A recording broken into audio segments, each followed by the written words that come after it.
And joining us from Odessa, Hanna Shelest, Director of Security Programs at the Ukrainian PRISM Foreign Policy think tank. Thank you for being with us. Good evening. Also with us, writer and journalist Vladislav Davidzon, non-resident fellow at the Atlantic Council, who joins us from outside of Paris. How are you? Nice to be back.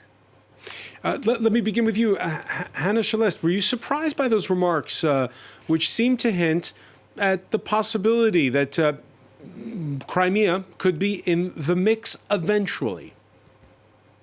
Unfortunately, Financial Times didn't give the quotation very carefully because we already have the clarification from Ambassador Sibiga that he never put under the question the belonging of Crimea. The question is just, will Ukraine take it by negotiations or by force? Because a lot of people have been expecting that probably with the success on the south, Ukraine will start the full-fledged military operation at the territory of peninsula. But the question of belonging, that Crimea is Ukraine, is never is the topic for the negotiations. For Ukraine, that is Ukraine, and that will be initial and final position of Ukrainian government. Before the full-scale invasion of February 2022, Hanna, we spoke with weary Ukrainians who at the time said, listen, if we can have a swap, we get the rest of Ukraine, Russia gets Crimea, and we end with this nightmarish war, which has been going on since 2014, we'll take it. Is that a sentiment that's quietly shared? No, first of all, even before this full-fledged aggression, that was not a dominant position, and sociology demonstrated this.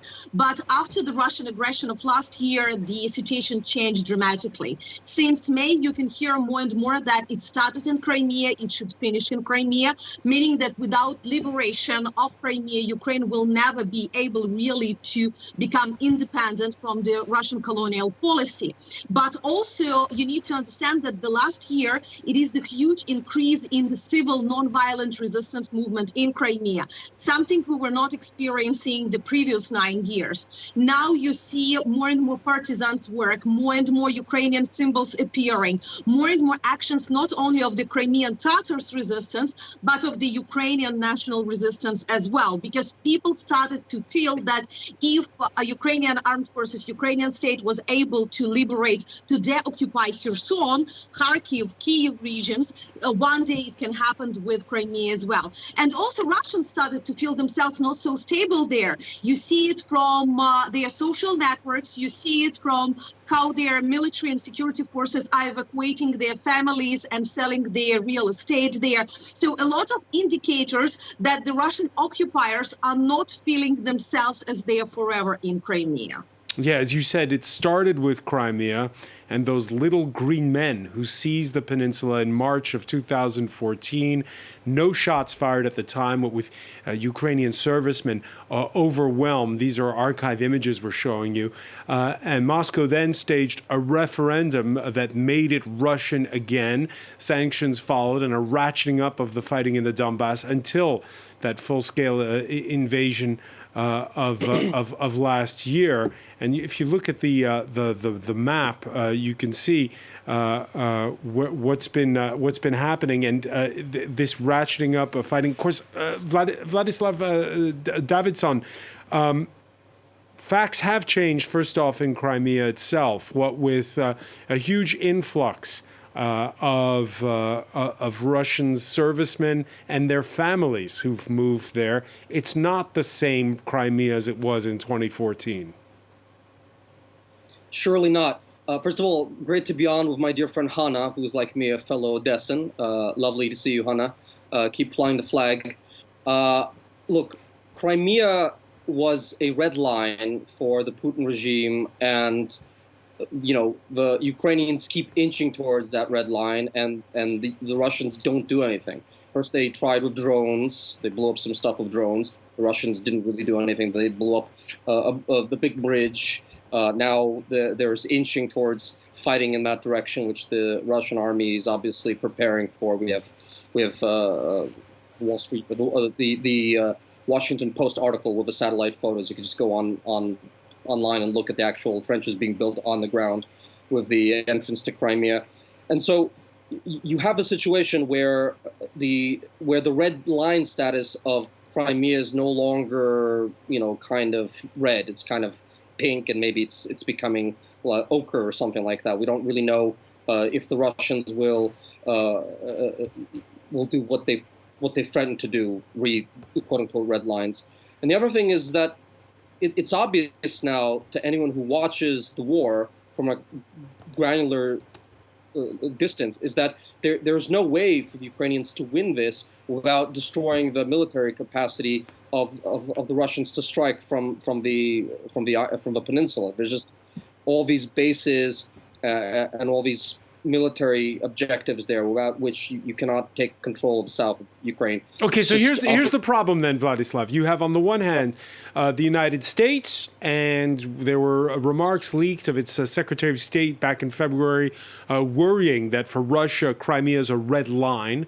And on the other hand, as you say, the fact that Russia is digging in, does a demilitarized Crimea, is that a possible solution in the end?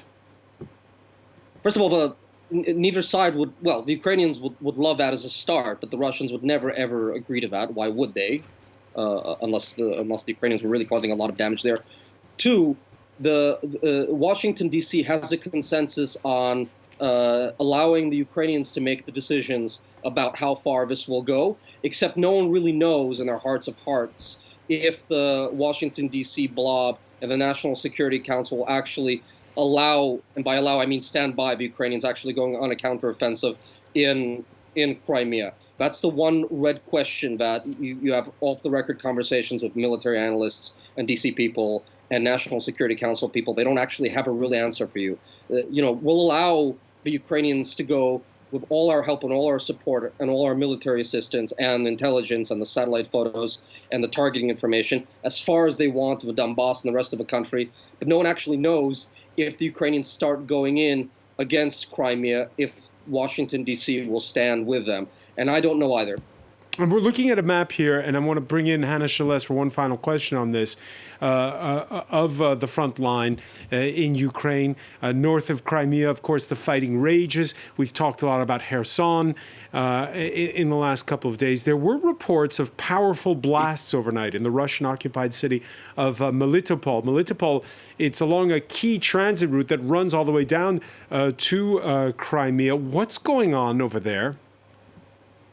Melitopol experienced quite a number of blasts, not only this night, but within the last 2 weeks, predominantly against the railway and ammunition depots, and also the Russian soldiers stationing there. It is increased actions by the occupant over there, but at the same time, we definitely see the preparation from both sides, either for the counteroffensive or for defense. Melitopol is extremely important as it opens the way to Energodar, where the Zaporizhia nuclear power station, and it opens the way to the south to liberate the bigger parts of Zaporizhia and definitely Kherson region. We know that forces are there.